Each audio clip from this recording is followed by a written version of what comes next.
ప్రముఖ నటుడు కోట శ్రీనివాసరావు మరణానంతరం ఆయన ఎన్టీఆర్ గురించి చేసిన సంచలన వ్యాఖ్యలు వైరల్ అవుతున్నాయి. ఎన్టీఆర్ రెండో వివాహంపై కోట తీవ్ర అసంతృప్తి వ్యక్తం చేశారు.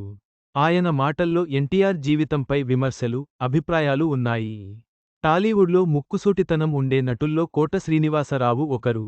ఉన్నది ఉన్నట్లు మాట్లాడేయడం ఆయనకి అలవాటు. కొన్ని రోజుల క్రితం జూలై 13న కోట శ్రీనివాసరావు మరణించారు. 750 పైగా చిత్రాల్లో నటించిన ఘనత ఆయనది.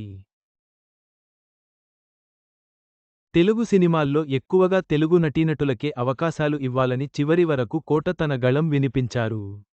ఎన్టీఆర్కి వ్యతిరేకంగా తెరకెక్కించిన మండలాధీశుడు చిత్రంలో నటించి వివాదంలో నిలిచారు.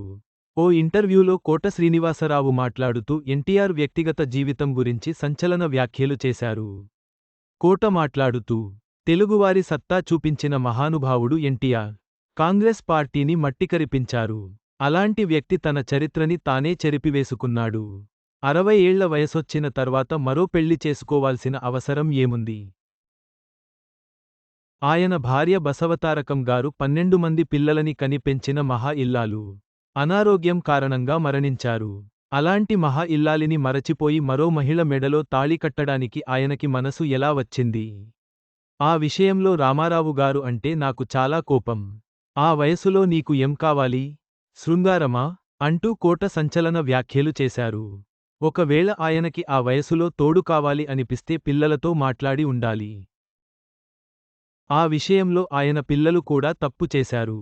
అప్పట్లోనే ఎన్టీఆర్ తన పిల్లలందరికీ 4 కోట్ల రూపాయలు వరకు ఆస్తులు పంచారు. ఎవరో ఒకరు బాధ్యత తీసుకుని ఎన్టీఆర్ బాగోగులు చూసి ఉండాలి. ఏది ఏమైనా ఆయన రెండో పెళ్లి చేసుకోవడం చాలా తప్పు. ఆ విషయంలో నా కడుపు రగిలిపోయింది. ఆ వయసులో ఆయనకి ఒక అసిస్టెంట్ ఉంటే సరిపోతుంది. పెళ్లి చేసుకోవలసిన అవసరం లేదు. పద్మనాభం గారు 3 పెళ్లిళ్లు చేసుకున్నారు. ఆయన గొప్ప నటుడు, దర్శకుడు, నిర్మాత. కానీ చివరికి ట్రైన్లో సెకండ్ క్లాస్లో ప్రయాణించే స్థితి చేరుకున్నారు అని కోట గుర్తు చేశారు. ఆ ఒక్క తప్పు చేసి ఎన్టీఆర్ తన చరిత్రని తానే రబ్బరుతో చెరిపి వేసుకున్నారు అని కోట తెలిపారు.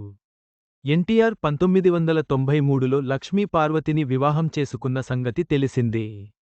ఇప్పటికీ ఆ వివాహం గురించి అభిమానుల్లో చర్చ జరుగుతూనే ఉంది. కోట శ్రీనివాసరావు మాటలు ఎన్టీఆర్ రెండో వివాహంపై ఇప్పటికీ ఉన్న చర్చను మళ్లీ తెరపైకి తెచ్చాయి. ఆయన వ్యక్తిగత జీవితంపై విమర్శలు, వాటి ప్రభావం చర్చనీయాంశంగా మిగిలాయి.